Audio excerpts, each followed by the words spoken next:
All right. Hello, everyone. We are going to be getting started in just a moment. Sorry, I've got my Zoom back over here. I'm trying to arrange everything on my screen. So if I turn around and look behind me, that's why. If you want to go ahead and in the chat, just let me know. Say hi, let me know where you're joining from and what your role is. That would be great.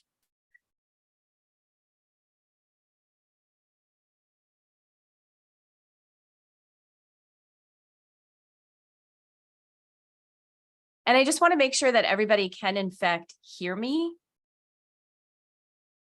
Just because Zoom sometimes does not like my mic. So if people could give me a thumbs up to let me know that everyone can hear me.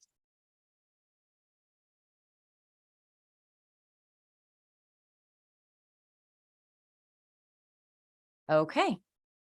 We're going to go ahead and get started. So hello, everyone, and thank you so much for taking time out of what I know is going to be a very, very busy day to spill the tea on Gen Z as your future association members and employees.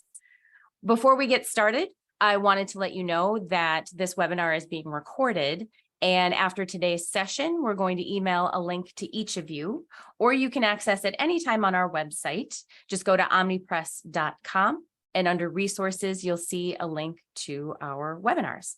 And if you have any questions, any comments throughout the course of this webinar, you can go ahead and just type it in the chat. Okay. And for those of you who aren't as familiar with Omnipress, here's a very quick 60-second overview of who we are and what we do. So we were founded over 40 years ago to help associations and other organizations collect, produce, and distribute their educational content for conferences, instructor-led training programs, and member publications.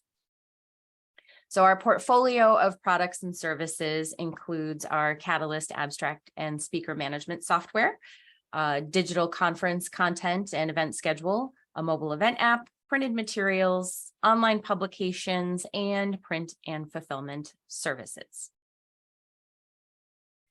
Now, a little bit about who I am and why I'm giving this presentation. I'm the director of marketing here at Omnipress. I've had over 10 years working with associations, was also the former president of my local chapter of the American Marketing Association, which was really fun because we were a group of marketers trying to learn how to run an association. And I wish I knew then a lot of what I've come to learn now in terms of what it takes to actually run an association. I'm also the mom of two young adults, two Gen Zs. And I started doing a lot of reading and research, as well as pulling together my own informal observations, conversations with parents, with other marketers, other business leaders, really in my quest to better understand this new generation that's coming into the workforce and better understand the world from their perspective, so that I can be a better marketer, a better manager and team leader, and also a better parent. And thus how this presentation came about. So what we're going to cover today, we're going to walk through some key things to know about Gen Z and really translate this into what they need and want from you, both as an association member and as an employer. And again, go ahead and share your thoughts and comments at any point in the chat. What you're going to see here is information that's been organized, vetted, compiled from multiple sources of research and articles and observations, anecdotes from Gen Zers, from their parents, from professors, from bosses, from teachers. I kind of looked at where everything aligned and filtered through kind of what was most important for your day-to-day, just because there's a lot of different studies and research and articles out there that don't necessarily pertain to what we're going to talk about today. I'll probably also throw in a few of my own personal stories just to sort of illustrate some of these points. And I want to start the conversation with a couple of key things. Number one, are these going to be somewhat sweeping generalizations? Absolutely.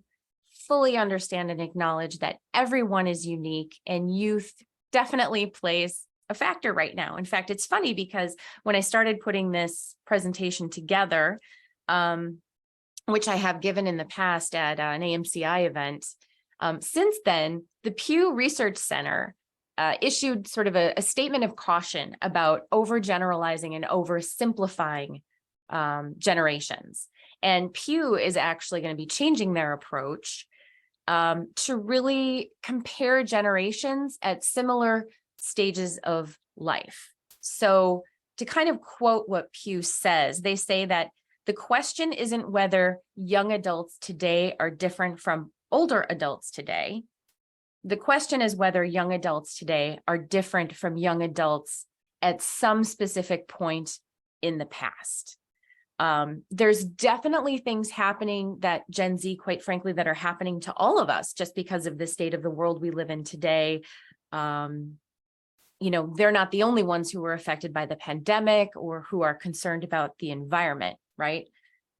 So moving forward, Pew is going to move away from some of these standard sort of generational labels when they're not appropriate, and instead really look at them in relation to the research question that's being studied. And they're also looking at narrowing the cohorts because they find that they're kind of using too wide a swath of demographics to be looking at.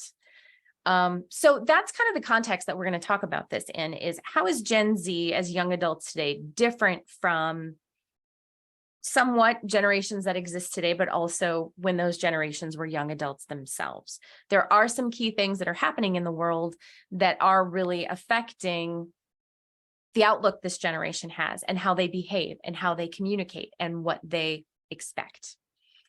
Just so you know, too, we're not going to tell you to throw everything out that you do right now for programming, for marketing, for promotion, for events, because at some point, we can't fully adapt to what a younger generation needs and expects, because some of that is due a little bit to a lack of experience and naivety.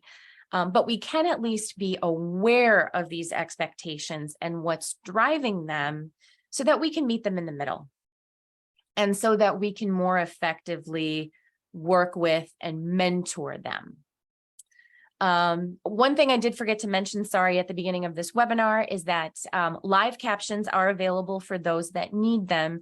If you go into your Zoom toolbar, there'll be 3 dots with a more on them. And if you look at that, there is an option for captions. So if you turn that on, we do have live captions going right now so that you can see those if you need those. Okay, moving on. So who is Gen Z as they are defined by Pew right now? So they were born between 1997 and 2012. They're about the ages of 12 to 26. So the older side of them have already graduated college and entered the workforce. They do comprise 20% of the US population and 26% of the global population, and they are projected to be 30% of the workforce already by 2030. So it's going to be happening fast. They are relatively large. They're not as large as the millennials, definitely bigger than my generation, Gen X. So they're going to have a big impact pretty quickly in the workforce here. So what are some of the characteristics of this, again, this population of young adults compared to other groups today and compared to when those groups were young adults themselves? What's changed in the world that's having an impact? The first thing to note is that they are the most racially and ethnically diverse generation to date. Almost half are minorities, and this compares to 22% of boomers. 52% identify as white, and that's compared to 61% of just the generation before them. And all speculation is that this is going to be the last generation that is predominantly white. So what does that mean for you as an association or as an organization. One thing to think about is how developed are your DE, I, and A strategies right now, your diversity, inclusion, equity, and accessibility strategies. I know there is a lot of talk about that. I can't open up Associations Now's newsletter without an article in this at least a couple times a week. Definitely something to be looking at and moving forward. Think about, is diversity being embraced in your organization right now? And if so, how? And don't just think about this in terms of like race and ethnicity, but thinking about how you're pulling in diverse thoughts and ideas and viewpoints so that you're getting to hear a lot of different voices. And of course, we don't want to forget about accessibility and neurodiversity, which is a topic that's just finally being discussed, particularly in the event space, which I am very happy to hear as the mom of an autistic Gen Z. There's going to be a lot to talk about there. Okay, moving on. They are the first mobile natives. Now, millennials were spoken about as being the first digital natives, but these guys are really the first ones that have grown up with everything mobile. So looking worldwide, nearly all of them own a smartphone. And they got this phone at the age of 12 versus millennials who got their first phone at 17. So they've started really surfing social media and other platforms pretty early on. They do everything on their phones. I had to painstakingly watch my daughter fill out a job application on her phone of all things, which she did, and it was great, but not the experience I would have chosen. Because they do have constant access to information 24/7, they really are the first generation that is active and available for almost 24 hours a day. It does affect their views, their information gathering habits, and as we'll learn in a little bit, their mental health. Because if you think about it, we're probably all guilty of being on our phones a little too much, and they've been doing so before their brains were fully developed. So the question becomes, what impact is this going to have versus those of us who didn't have access to a smartphone until some of us are late 20s, early 30s, because they didn't exist until then. The other thing to know is that I know in some of our content, we've been talking a lot about associations needing to make sure their educational content is discoverable on search engines like Google, so that your future members can find you when they have a problem or they're looking for answers or they're looking for resources. And now that conversation is actually shifting to other platforms as well. This was actually information that was published by Google themselves, that TikTok has surpassed Google as a go-to search engine for this demographic. So when they've got a question, when they're looking for resources, when they're trying to find how to do something, they're turning to TikTok before they're turning to Google. And Instagram too is in there as well. And according to Google themselves, about 50% of them looked at TikTok or Instagram instead of Google. So not before Google, but instead of Google. So that is something really important to think about as you're putting together your social media strategy. The other thing to note is, speaking of their social media strategy, their habits are different than their predecessors. YouTube, amongst all populations, is the second most popular search engine behind Google when we look at sort of the general adult population. YouTube reaches more US adults ages 18 to 34 than any cable network. And I can absolutely attest to this. My son consumes content on YouTube as though he were sitting in front of the television. And they're mostly watching on mobile. In a Think with Google survey, 80% of Gen Z has said that YouTube has helped them become more knowledgeable about something. And 68% said YouTube helped them improve or gain skills. Now let's think about that a second.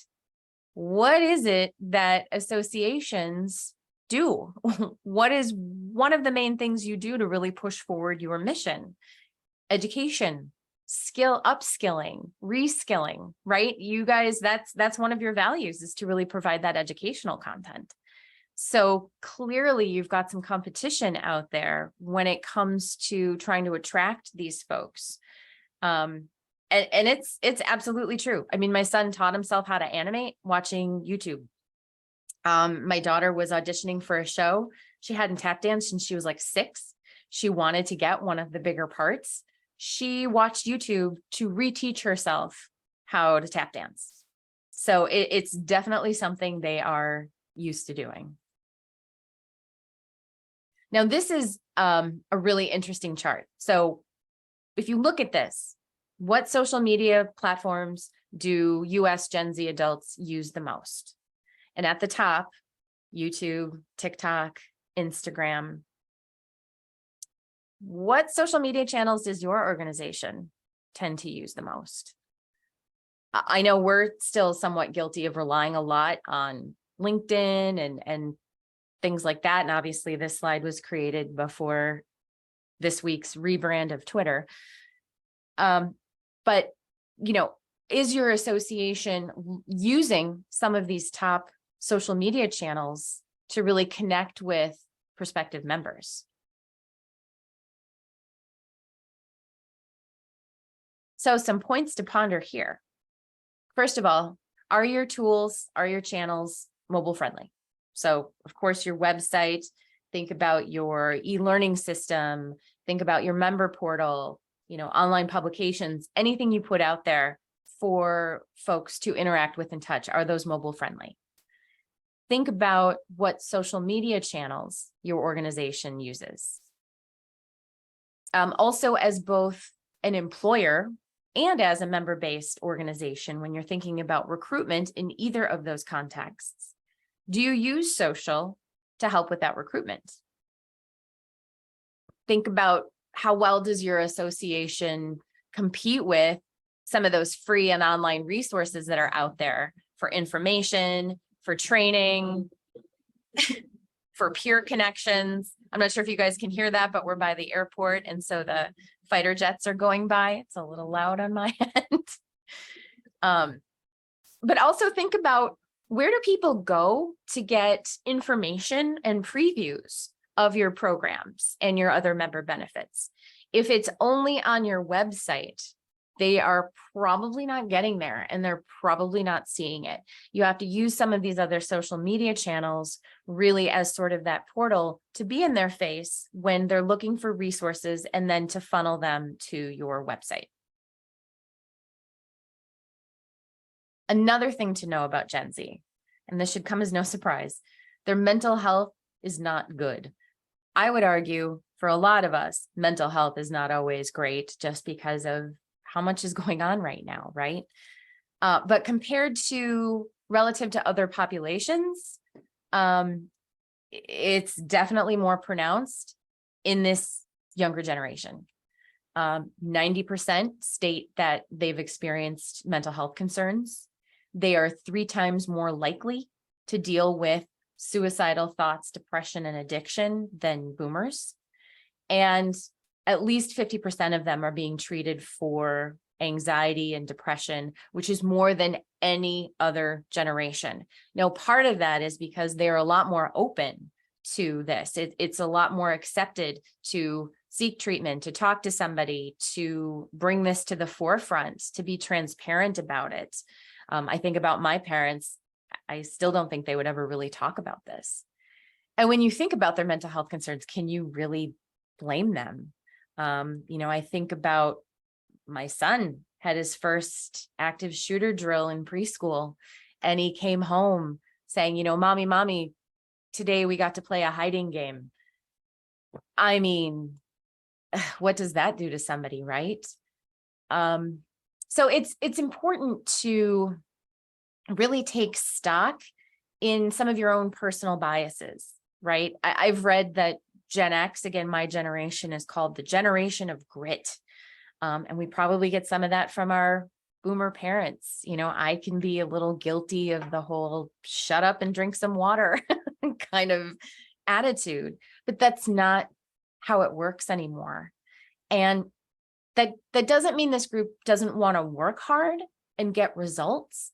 They just might need a little more flexibility in how they do it. So looking ahead in terms of things to think about, what are some of your own personal biases toward mental health? As an employer, how does your organization prioritize self-care and wellness or flexibility? If someone needs to maybe alter their work hours or what they consider a work day just a bit, is that okay? Big question is, do you yourself model this behavior?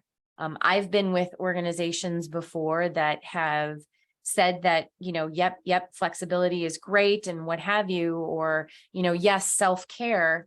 And then I'm getting emails from my boss at, 2 a.m. So make sure you're modeling that behavior. And then thinking about your association benefits.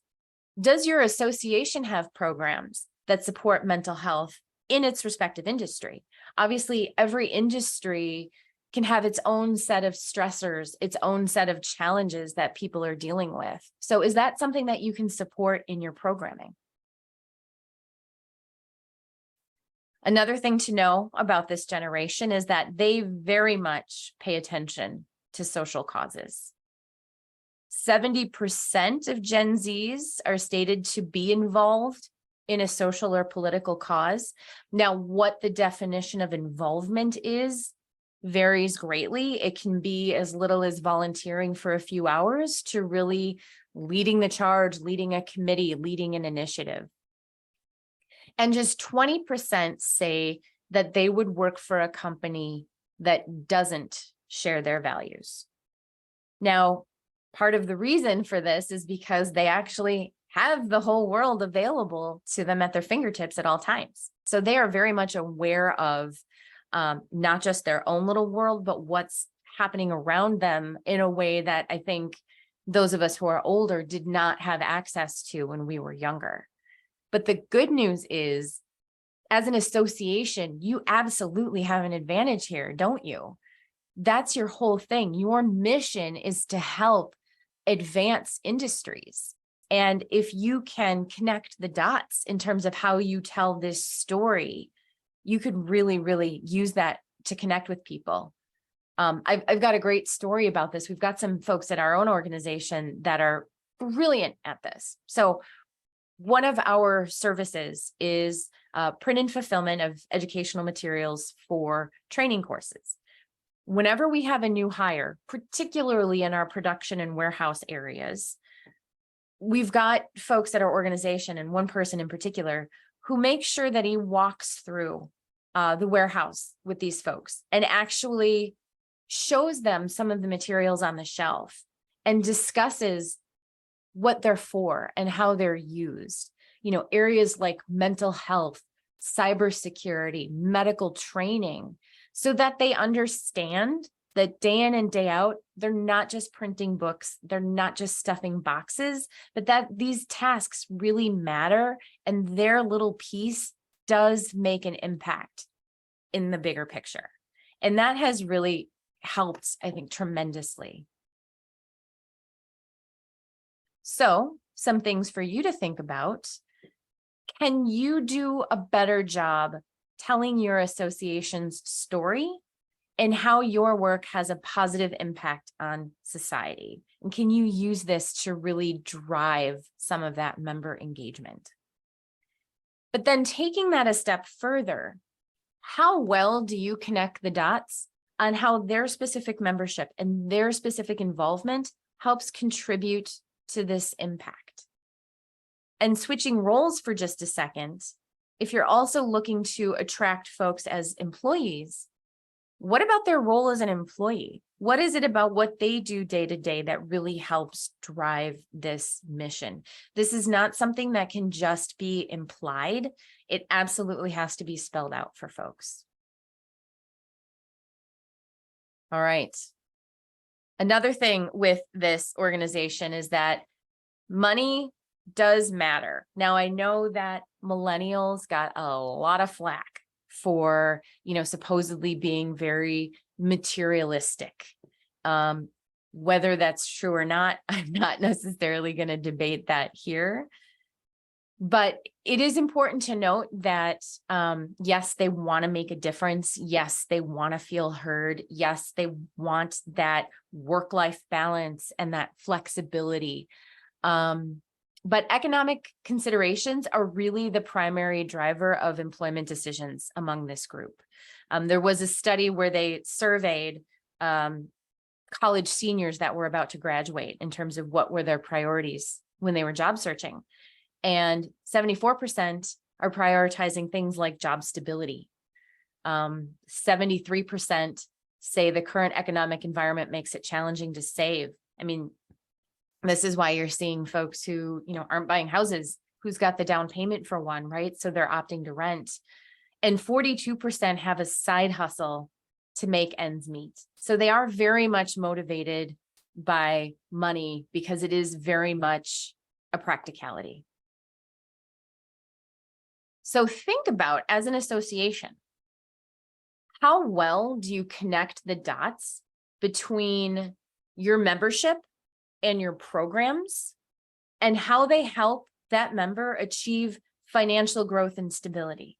We join associations to continue to build our skills, to continue to maintain our skills, to help us, climb that ladder, maybe to meet people that can help us grow in our career, to help mentor us, to help give us opportunities. So you are in a great, great position, but you have to spell it out for them.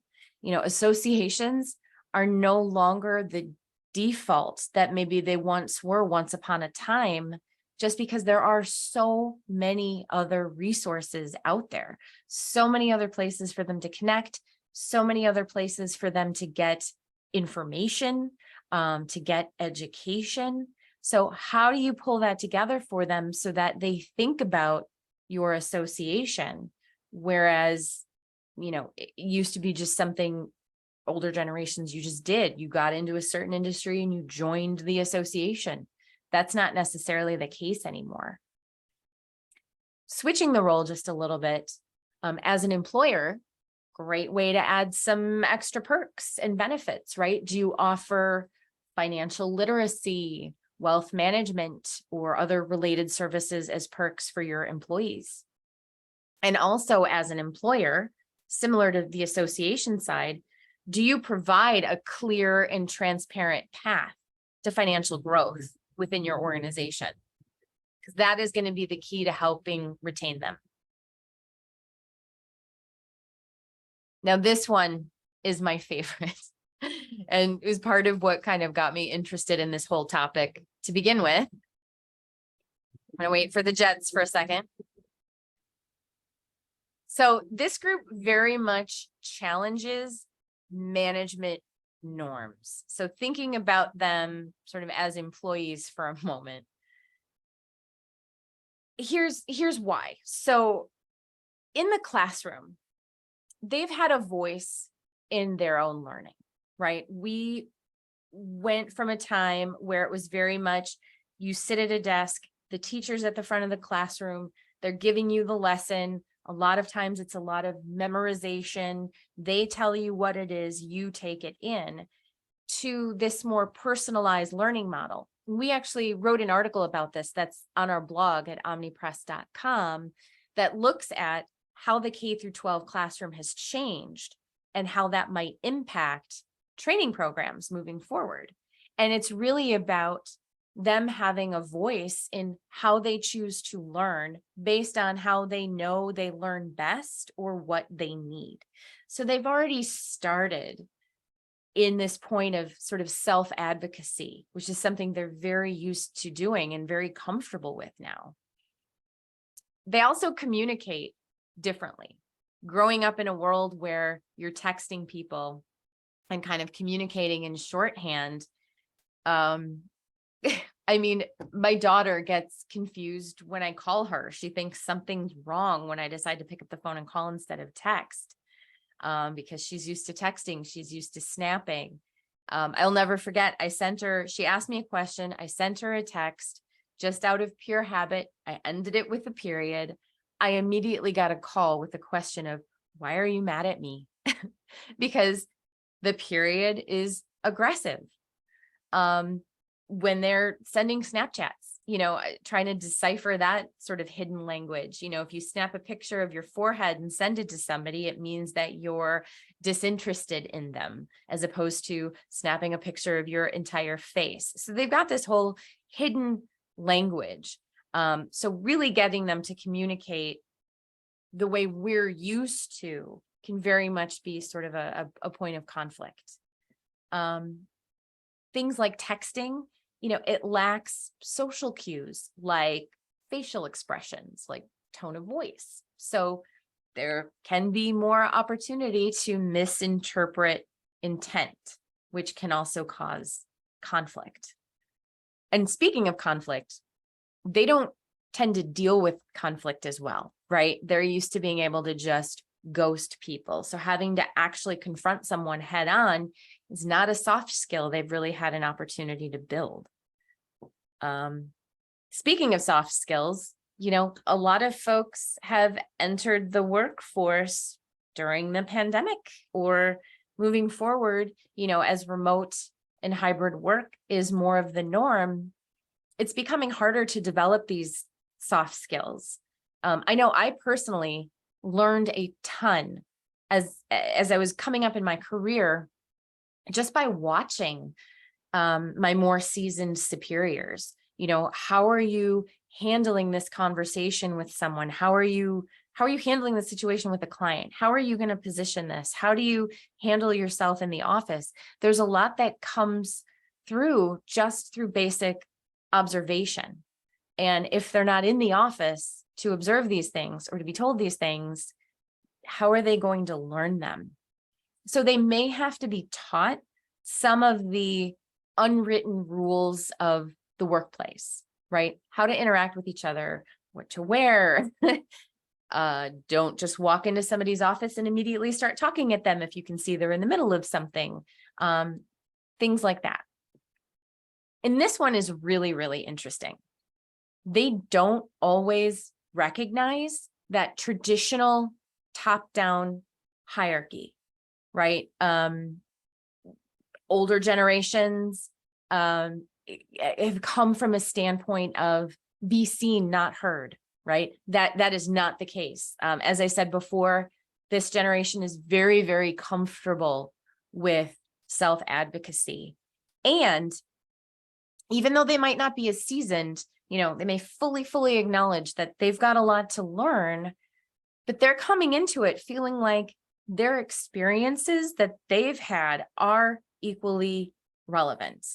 They know they have a better handle on mobile technology. And it's funny, I specifically emphasize the mobile technology because I got in a conversation with someone about this not that long ago, where, argument of are they actually more tech savvy or not? It depends. A lot of them are a lot more mobile savvy, right? And they can crank out a video on their mobile phone, no problem, things like that. But when it comes to some of the traditional tech, like using Excel, using Word, things that are done on sort of a traditional computer or laptop, this person that I was discussing this with as a manager said that he finds that a lot of these guys don't know how to do a lot of those basic things that we, sort of grew up doing with computers, because it's all on the phone. So those are some other skills. Don't necessarily take for granted that they're going to have full command of some of the traditional tools we're used to using. But the bottom line is, they know that they're experiencing the world in a way that we never did and never had to. And they're using that as leverage, right? They don't want to bide their time until, for advancement. They're looking for opportunities to have an impact now and to have their voice be heard now. There's a really interesting quote that I came across when I was doing some of this research that says, we are no longer at a point where younger people need to adapt to an older way of living, the way we used to have to do. And it's really funny because what spurred me on this whole thing, and here's a little kind of personal tale about it, is that, my husband and I would continually get told by our daughter what she needs from us as parents. And the first time this happened, we were like, wait a minute, wait, we're the parents. You're not supposed to tell us this. We're supposed to tell you what you're supposed to do. But at the same time, we couldn't really argue with her because she was making some really, really interesting and valid points. What she told us really made sense. And at the end of the day, it was really about how we communicate better together. And it ultimately did help us be better parents, but it definitely stretched us outside of our comfort zone. So I think you're going to continue to see these types of behaviors from younger members who are not afraid to speak up and say, hey, I know you do it this way, but this is what I need. Or even as employees, just something to be ready to see and to deal with, because it is different. But at the end of the day, I feel like it does achieve a really good result. So it'll be interesting if anybody's come across that. I'd love to hear about that in the chat. So some things to think about. Does your association now, or can they, provide a lot of soft skills coaching and training and education as part of its programming? How much of your programming focuses on some of those soft skills as opposed to sort of the hard skills you need really to be able to do your job? That's something to think about. Think about what types of leadership opportunities or leadership skills development you can offer your younger members. Do they have to wait until they are a more accomplished, seasoned professional to be able to take on some leadership roles? Or is there a way to do so within specific committees, within specific initiatives? Because there is a lot for them to contribute, and they're going to want to. And thinking about flipping this a little bit and thinking about as an employer, are you ready to invest time in mentoring and some of that soft skills coaching? And are you ready to maybe rethink your leadership style a little bit? Are you going to be open to some of this dialogue you might be having with, younger employees that maybe you're not used to having, because there used to be sort of this top-down hierarchy that is going away, quite frankly. Okay. So that is everything about Gen Z that I wanted to present to you today. But speaking a little bit about connecting the dots. So what does this all mean? I wanted to leave you with some things to really think about as you're developing your own strategies. So the biggest thing, is there an opportunity to really think about how and where you tell your association's story? So how do you communicate that mission and impact beyond the mission statement that is on your website? How do you really show that in action? And how do you make sure that your members know how they're contributing to that as well, or your employees? How you talk about your member benefits and your programs and the community that you provide to them. And whose voice are you using as you're telling some of these stories? Is it just yours, or can you pull in their voice into this as well?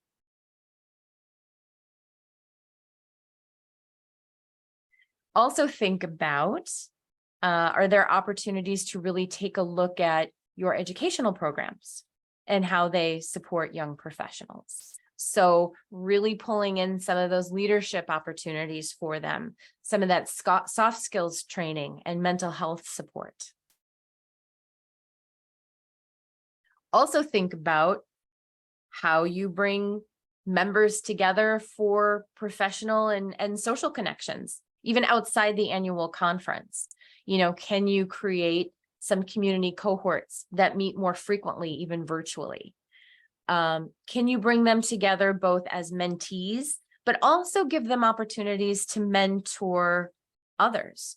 I think that just because I'm older, just because I'm more seasoned, doesn't mean that I don't have something to learn from anybody, including people who have less experience than I do. I think there's definitely a two-way street in terms of being able to teach each other there. And does it have to be an all or nothing, right? So people come to your conference and, they have to sort of figure out who are they going to connect with. And it could be really intimidating if they're new and they don't really know anybody. So, is there an opportunity for sort of think about it as like a Tinder for members, right? Let them find people who have similar roles and interests and be able to start connecting with them kind of on their own terms. I think of it as like, my daughter picking, a roommate at college. They have all kinds of like on social media and other ways to see who else is in your graduating class and kind of start to get to know each other on social if you don't want to go room with somebody you already know, and kind of pairing up that way. And I think that's a model that colleges are using today that associations could probably use too, to help form some of those communities and also to help incentivize people to come to the conferences. I think it'd be a lot less intimidating to come to a giant conference if you felt like you were coming there already knowing some people. Also a good opportunity to think about your diversity, equity, and inclusion strategies, as we talked about before. And are you giving young professionals a chance to help shape them? And then do these initiatives also include accessibility as well as neurodiversity? And then also, it's a good time to stop and take a good look and think about your culture as a manager and as an organization who employs people, right? So are you providing those professional growth and leadership opportunities, especially early on? Think about your own leadership style and how you communicate, and really think about what you think success and hard work looks like today. What's your vision and definition of that? And does that necessarily align with maybe how that definition is changing a little bit?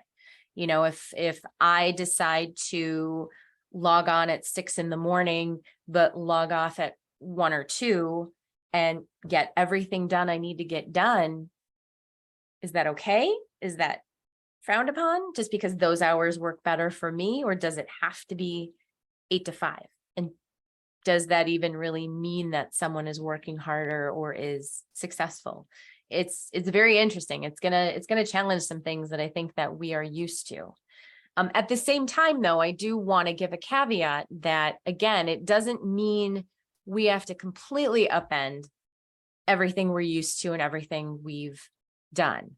I think there is room to meet in the middle, and we really have to mentor folks and guide folks, because there is something about the traditional way of doing things that does need to maintain at least a little bit to help have some of that structure, I guess, right?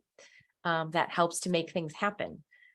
So it doesn't mean you have to throw everything out completely, but you do have to start being a little more flexible in how you're thinking about things and getting a little bit more creative about how you do things. I guess that would be kind of the biggest takeaway I would have from this. So that is everything we had today. I hope you're able to walk away with some ideas, some thoughts, some things to ponder. If you do have any notes or anything you want to discuss, feel free to go ahead and put it in the chat. Otherwise, that is everything for today. Oops, I went one too far. And you can always reach me and find me and visit our website at omnipress.com. Thanks so much, everyone. It was really, really great to chat with you. today and to share this information. And I hope we can find ways to keep the discussion going.